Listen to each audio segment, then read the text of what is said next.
La superficie del mundo mortífero parecía una herida cicatrizada, costras de cristal negro, ríos petrificados, ceniza que cantaba cuando el viento la barría en remolinos. Allí, donde los sensores de los imperios registraban silencio y muerte, los humanos aprendieron a escuchar ecos. No oraciones. Señales.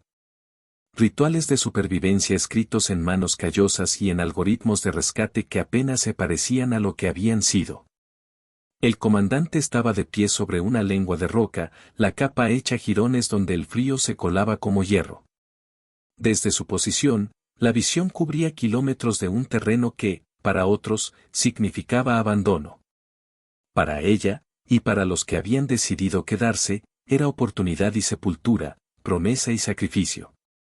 A lo lejos, una sombra mayor que una ciudad dormía entre las dunas volcánicas, la bestia del mundo, un monstruo que había moldeado su propia geografía con los movimientos de su largo sueño. Los observadores Baelit, de exoesqueletos oscuros y siluetas como velas, vieron el mapa y lo tacharon con indiferencia. No vale el costo, dijeron sus algoritmos blandos. No hay conflicto en una tumba. Subestimaron la ferocidad adherida a la quietud humana, no entendieron que el silencio humano no es sumisión sino estrategia. Bajo la capa de polvo, los colonos mantenían fábricas improvisadas, susurros de ingeniería y viejos cantos de una tierra que solo algunos habían conocido. La primera noche, la luna artificial se partió como un plato sobre el horizonte, y los sensores registraron vibraciones que no eran tectónicas ni del clima. Eran latidos, subfrecuencias generadas por la bestia durante sus sueños, una percusión que los humanos sintieron en el pecho como un recordatorio de hambre antigua. El comandante cerró los ojos y escuchó. Detrás de esos latidos, pensó, había un ritmo que podía ser leído y, quizás, respondido. En la ciudad improvisada, los ingenieros trabajaban en collares y anclas, en redes compuestas de materiales capaces de resistir temperaturas y torsiones que rompían el metal común. Cada plano era una combinación de biología y acero reciclado, cada solución, una memoria de la tierra, cuerdas hechas como las de pescadores antiguos. Sensores como los usados en las minas que habían cruzado los ríos en planetas lejanos. Había algo primitivo en todo eso, manos que habían arreglado motores, madres que habían cosido vendajes, voces que contaban historias para mantener despiertos a los niños. Los Beit observaron desde las sombras orbitales, sus ondas decodificando e ignorando la poesía humana. Ellos depositaban colonias como piezas, calculando beneficio y riesgo. Su imperio se sostenía sobre rutas y títulos, no sobre resistencia. Por eso no comprendieron que, para sobrevivir, la humanidad necesitaba más que recursos, necesitaba un símbolo capaz de convertir miedo en estandarte. El comandante reunió a los suyos en una antigua cámara de servicio, iluminada por un fluorescente que tintineaba como si recordara otra época. Allí no hubo discursos grandilocuentes, solo mapas desplegados, manos que repasaban trayectorias, y rostros marcados por pérdidas que las cámaras de reconocimiento catalogaron como irrelevantes pero que eran, en realidad, el combustible del plan. Cada nombre de los caídos se convirtió en coordenadas, cada recuerdo, en un punto de anclaje. Porque domar una bestia de muerte no era solo un acto táctico, era una promesa a quienes ya no podían ver el amanecer. La bestia respondía a señales sutiles. No era un titán ciego sino un ecosistema con hábitos, un animal que había hecho de la furia su idioma y del silencio su refugio. Había patrones en sus siestas, en las rutas que seguía para buscar minerales y calor. Los humanos pasaron noches enteras escuchando y aprendiendo esos patrones, tomó semanas descifrar los minutos de su sueño como quien aprende un lenguaje extraño.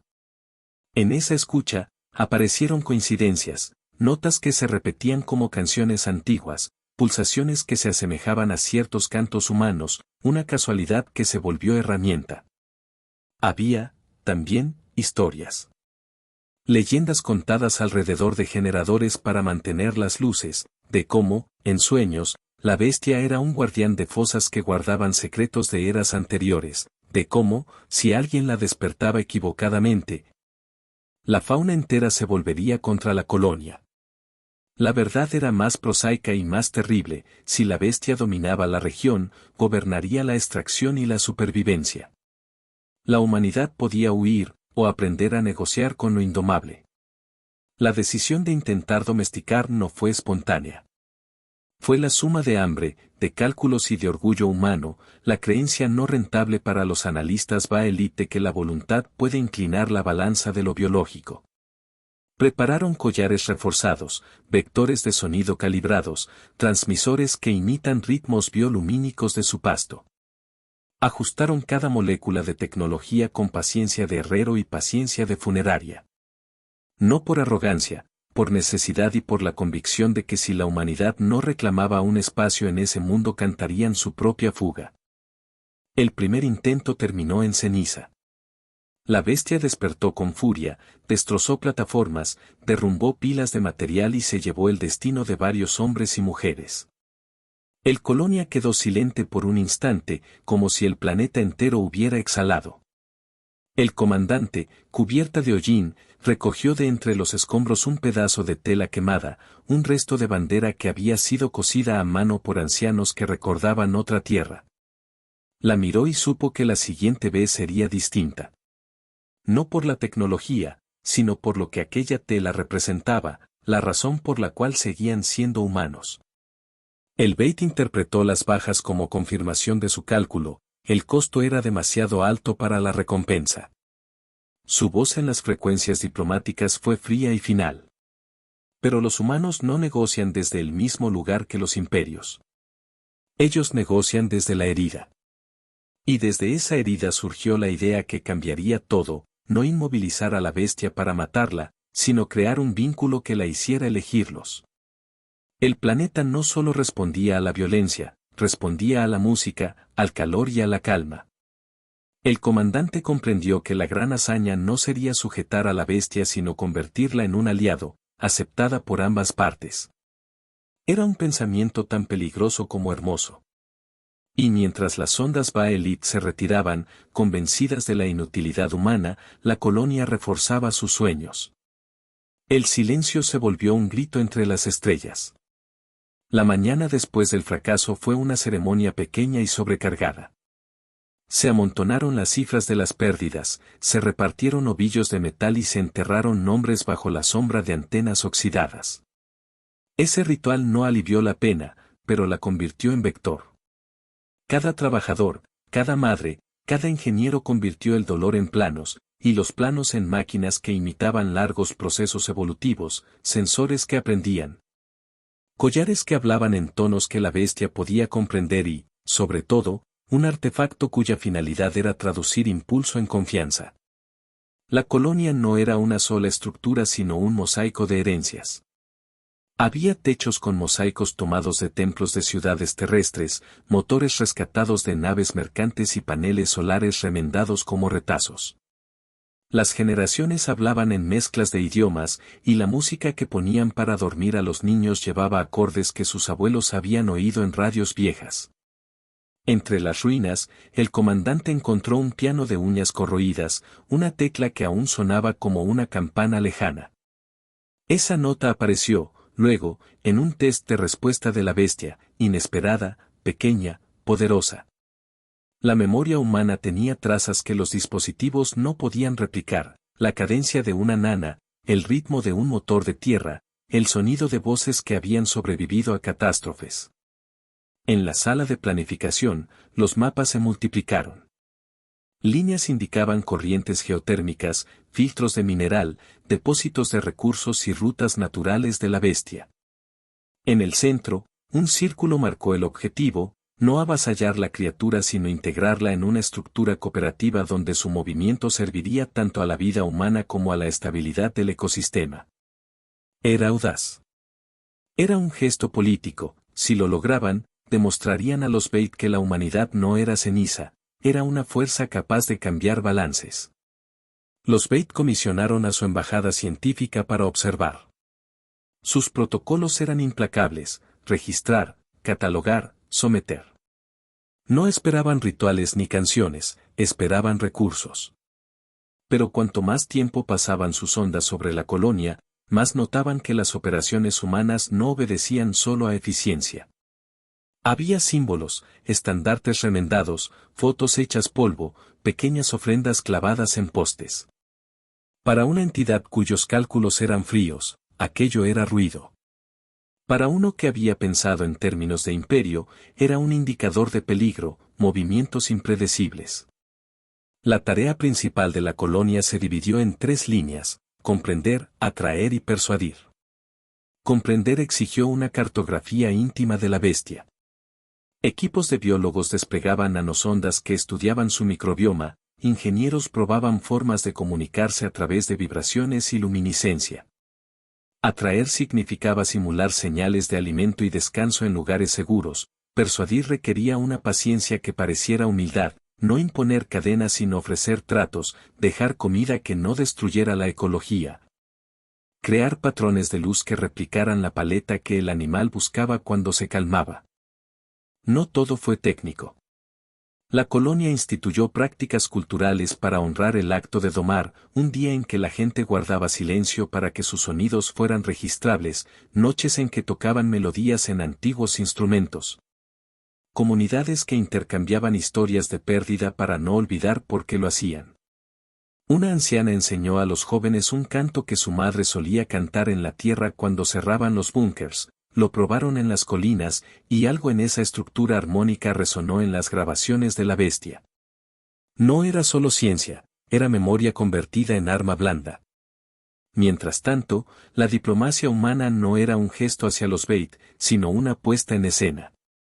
Hicieron señales sutiles, pequeñas entregas de minerales en zonas neutrales, transmisiones polidas en protocolos ballet, la intención de no provocar una reacción inmediata.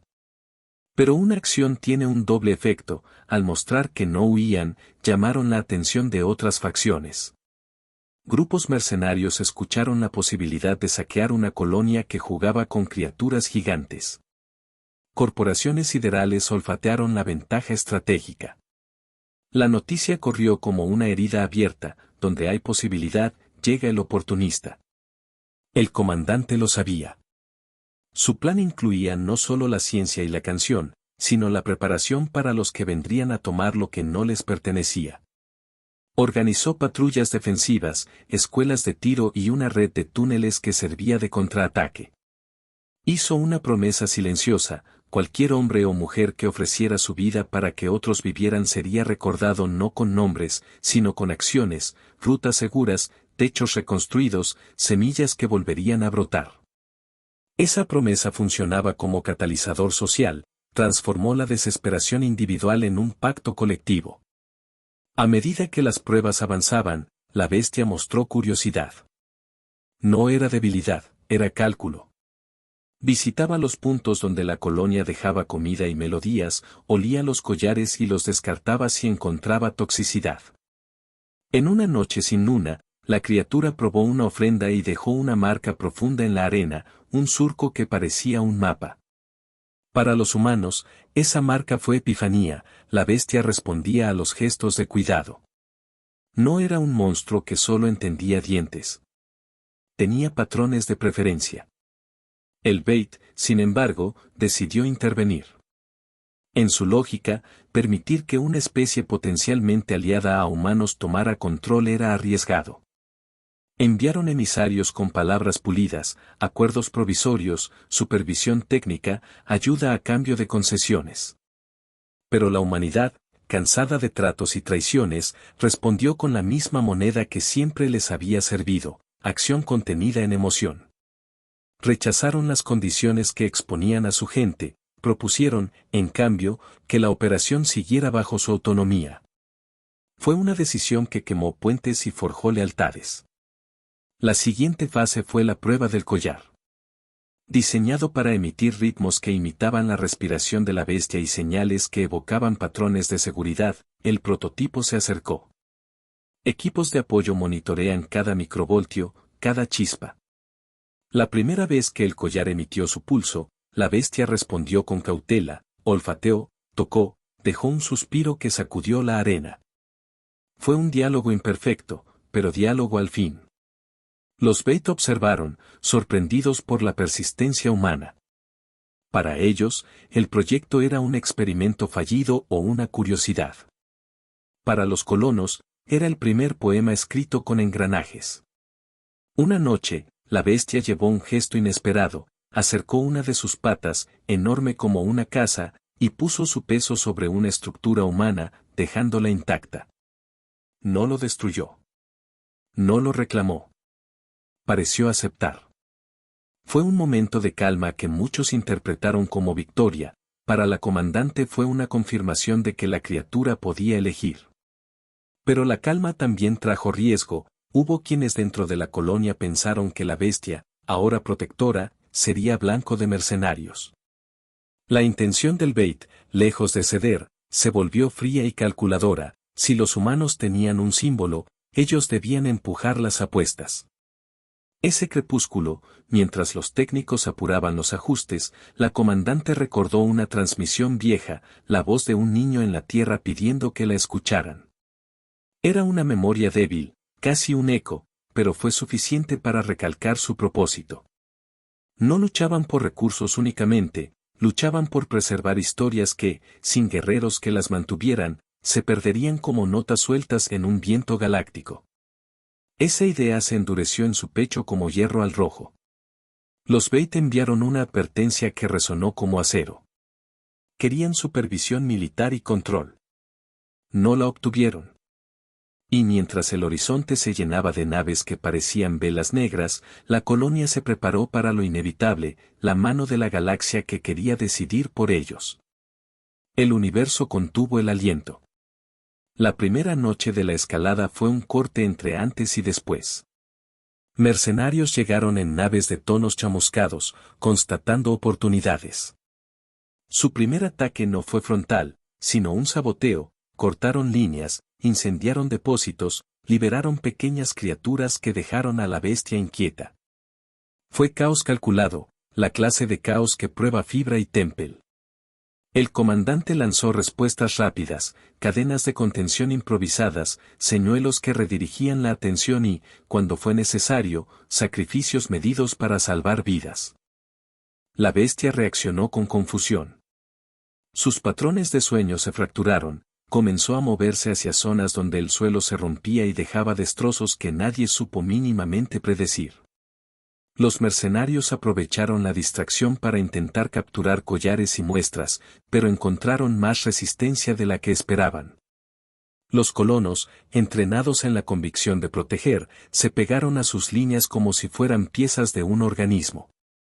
Un joven mecánico, responsable de la cofia del collar prototipo, dio la vida para sellar una falla que, de no ser atendida, habría lanzado todo el proyecto al abismo. Su sacrificio fue cierto y claro, se quedó dentro hasta que el sellado explotó su entorno.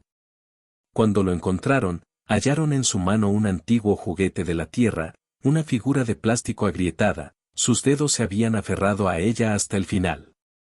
Ese sacrificio encendió una llama. No fue simplemente una pérdida, fue recordatorio del precio real de la libertad. El comandante guardó el juguete como un talismán, y en momentos de duda lo apretaba para recordar que la guerra era por rostros tan pequeños como aquel. Esa imagen, la mano cerrada sobre plástico, se volvió un faro en las noches negras cuando la bestia se acercaba con furia antigua. El Baelit intensificó su presión diplomática a la vez que armaba una respuesta táctica. Sus naves de guerra bloquearon rutas de escape y desplegaron escuadrones que intentaron someter la voluntad de la bestia con tecnología que alteraba su bioseñal. Fue una intervención que rozó la ingeniería de atrocidad, pulsos que irritaban tejidos y luces que infringían pesadillas. Los humanos respondieron con creatividad, construyeron escudos de luz que mimetizaban los patrones que funcionaban, y ofrecieron alternativas en campos seguros. La bestia sintió la agresión y su furia se volcó en una serie de choques que cambiaron la geografía superficial del lugar. La comandante organizó una operación de riesgo, una aproximación desde el flanco contrario, con equipos especializados que llevarían un segundo collar, uno diseñado no para dominar sino para traducir.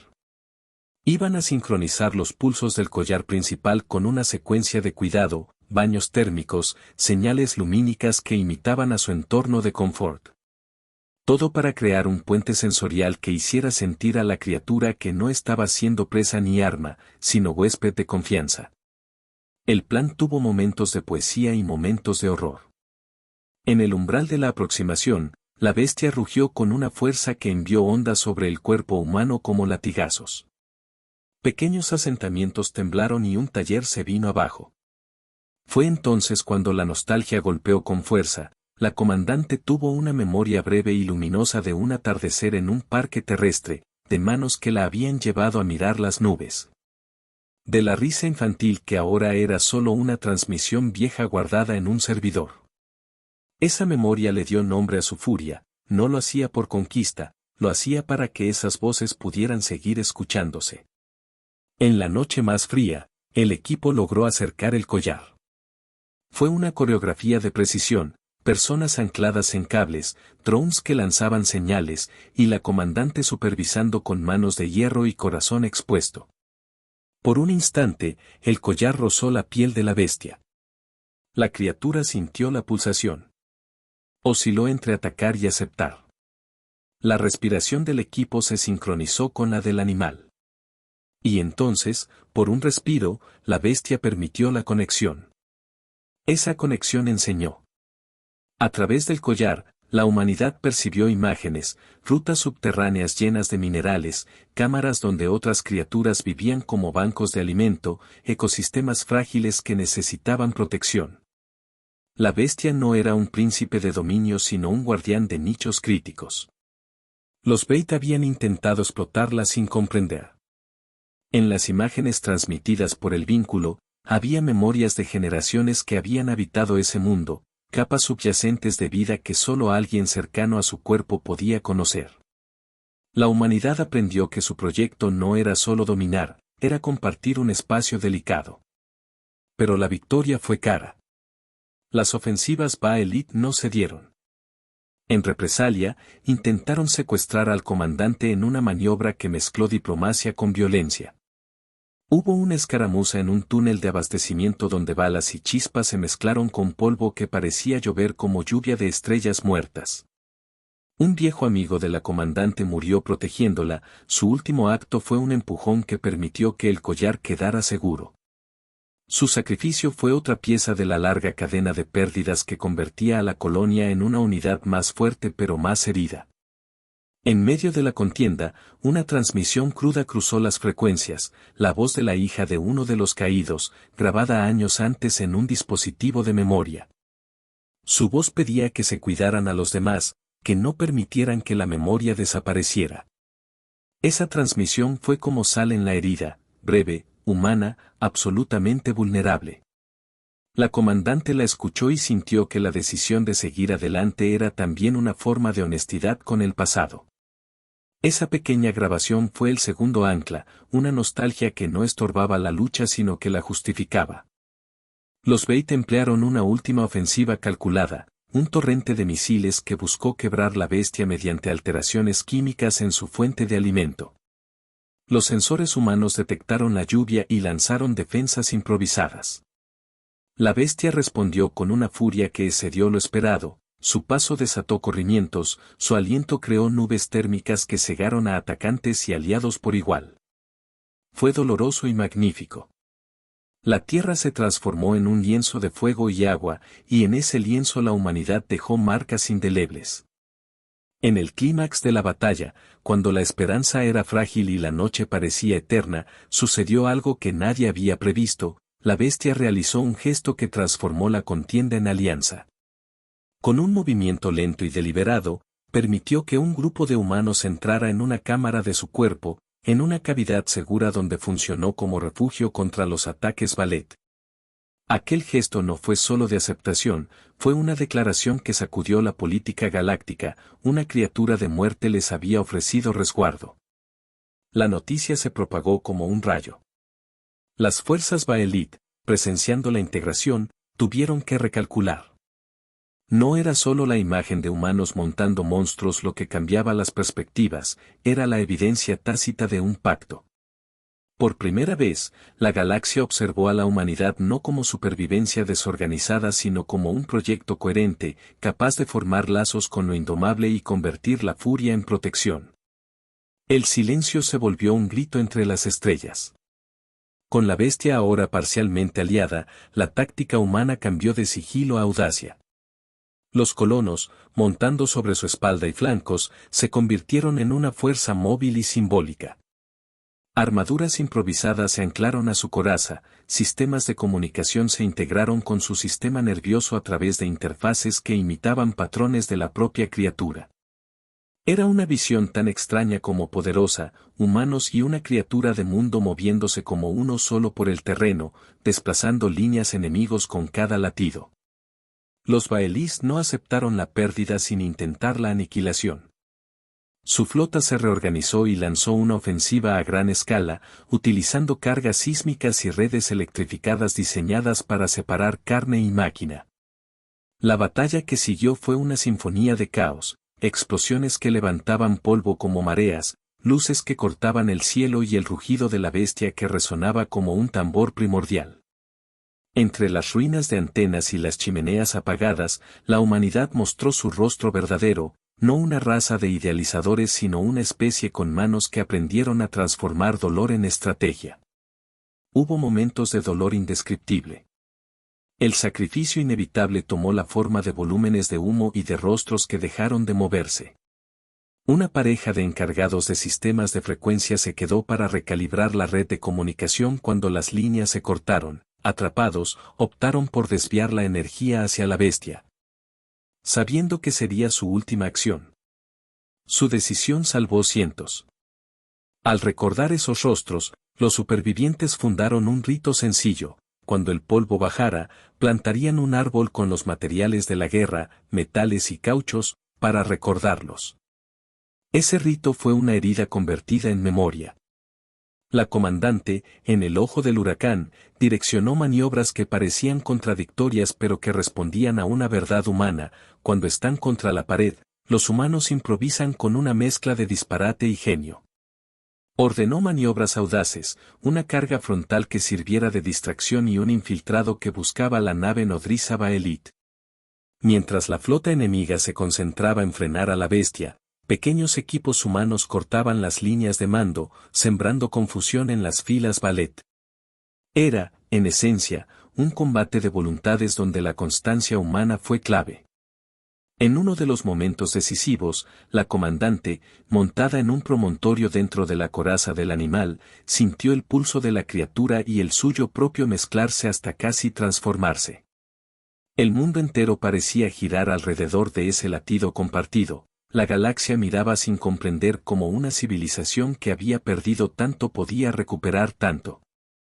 La bestia, por su parte, comenzó a exhibir gestos de inteligencia que iban más allá del instinto, protegía nidos de fauna local, bloqueaba rutas de explotación y, en una acción que rompió protocolos, arrastró restos de material Bait lejos de la colonia como ofrenda. La confrontación final con la nave nodriza sucedió cuando un equipo de asalto logró infiltrarse y exponer una verdad que paralizó a la flota enemiga: los Bait habían estado alterando ecosistemas en varios mundos, imponiendo una lógica extractiva que desangraba sistemas enteros. Al exponer esto, los humanos no solo buscaban la victoria local, sino desestabilizar la legitimidad imperial. Fue una jugada política que encontró eco en facciones Bait menos rígidas y en mercaderes cansados de un orden que quemaba todo a su paso. La nave nodriza cayó no por la fuerza bruta sino por la erosión de su autoridad, cortes en su red de suministro, pérdida de comunicación y la evidencia pública de sus crímenes ecológicos. La caída fue simbólica, para la humanidad, fue el anuncio de que no serían más tratados como un peligro menor, sino como actores con la capacidad de transformar lealtades. Cuando el humo se disipó, la bestia y la colonia permanecieron. Los humanos no habían dominado por supremacía sino por alianza. Las celebraciones fueron breves y mezcladas con luto, los cuerpos enterrados con música y con piezas que contaban su oficio. La comandante miró a su alrededor y vio rostros gastados que brillaban con la misma luz que la bestia proyectaba en su bioluminiscencia. Sabían que habían ganado una batalla, pero la guerra por la afirmación humana apenas comenzaba. Habían probado que la voluntad humana podía transformar un mundo, y esa posibilidad haría que otros vinieran o que el Baalit buscara venganza.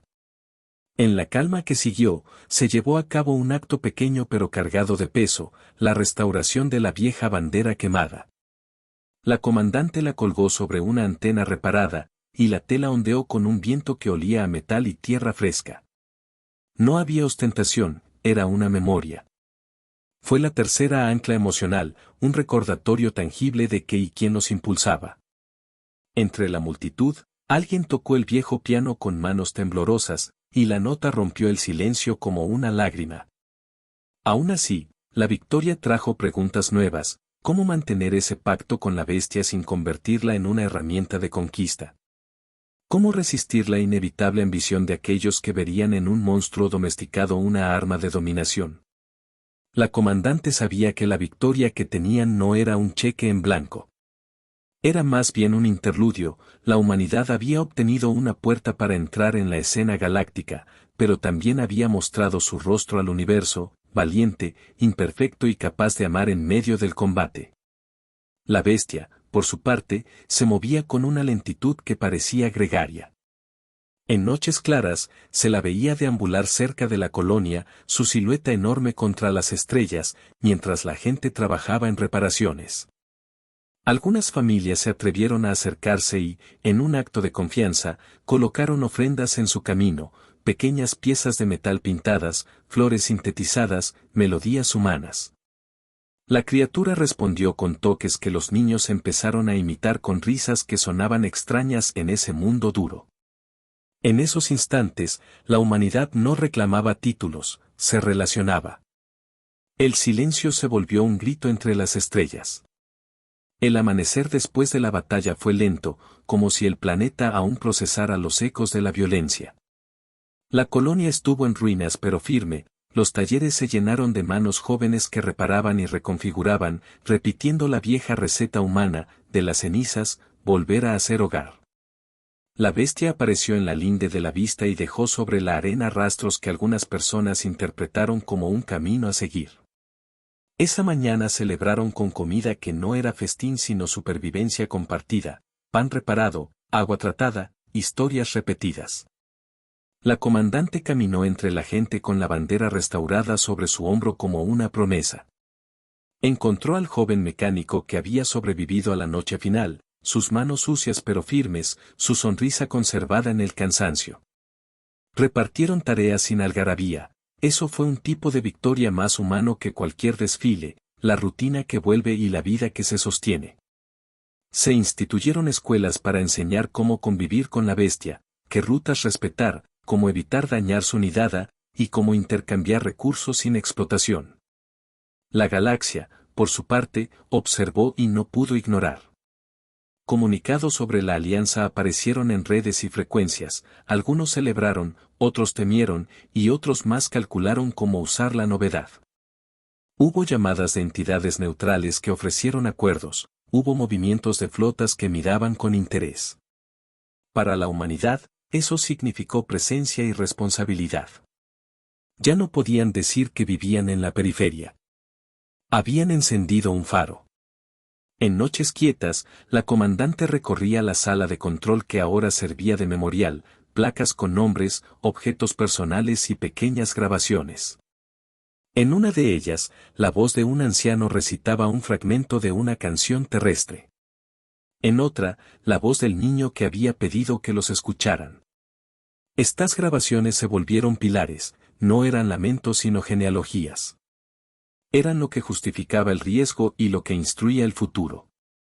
La bestia se convirtió en custodio de lugares sagrados y ecosistemas vulnerables. No fue una mascota ni un soldado, fue un socio con intereses que la humanidad aprendió a respetar. En las estaciones de vigilancia, se escribieron códigos de convivencia que incluían límites, sanciones y, sobre todo, educación. No fue un control total, sino una negociación continua. Los Beit, algo menguados en poder, debieron aceptar nuevas fronteras y, para algunos, esa lección fue humillante, para otros, una oportunidad de reforma. La colonia no tardó en recordar a los que habían caído. Se levantaron pilares para los héroes anónimos, el mecánico que sostuvo la cofia, la pareja que desvió la energía, los que dieron la voz final a la transmisión del niño. No hubo exageraciones, las inscripciones fueron austeras y honestas. Los niños, que habían crecido escuchando historias de antes y después, tocaron el piano con torpeza y solemnidad, y su música se volvió parte del ritual de recuerdo. En el corazón de la reconstrucción, la comandante recibió visitantes, representantes de otras colonias, facciones Bait que buscaban pactos nuevos. Comerciantes interesados y jóvenes que solo conocían la vida que había sido forjada por la resistencia. Ella habló poco y escuchó mucho. Su liderazgo se convirtió en algo menos teatral y más práctico, negociaciones largas, acuerdos escritos y, lo más importante, compromisos para cuidar la memoria colectiva. En una tarde con cielo claro, un niño le acercó un fragmento de madera quemada. Era parte del viejo juguete que había pertenecido al joven mecánico muerto.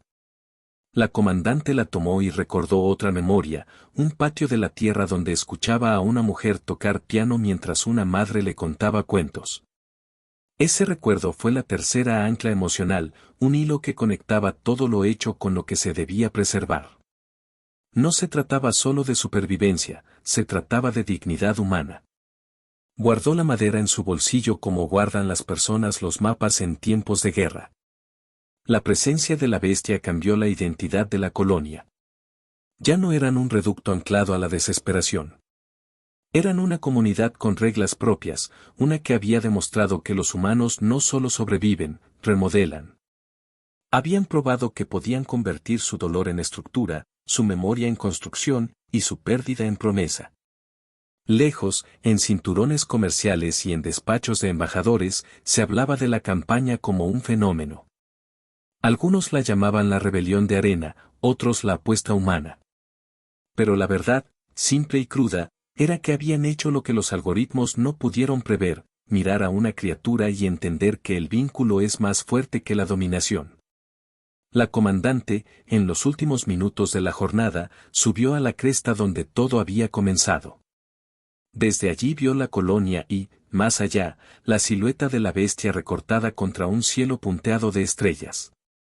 A su lado, los niños jugaban con piezas recicladas, a su derecha, los artesanos trabajaban en nuevas telas con diseños que contaban la historia de la lucha. La oferta del universo era clara, la atención traerá tanto aliados como enemigos. Pero mientras la galaxia mire, también aprenderá que los humanos no se esconden por miedo ni se convierten en sombra por prudencia. Cuando la necesidad exige un acto, la humanidad actúa. No siempre perfecto, no siempre limpio, pero con una carga moral que viene de recordar y de cuidar. Y así, cuando el sol falso se elevó y bañó la bandera reparada en una luz que no quiso ser heroica sino honesta, la comandante levantó la mirada y pensó en las generaciones que vendrían.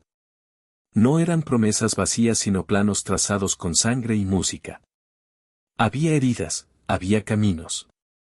Había, sobre todo, una especie que había sido despertada. Vinieron por un planeta, pero despertaron a una especie.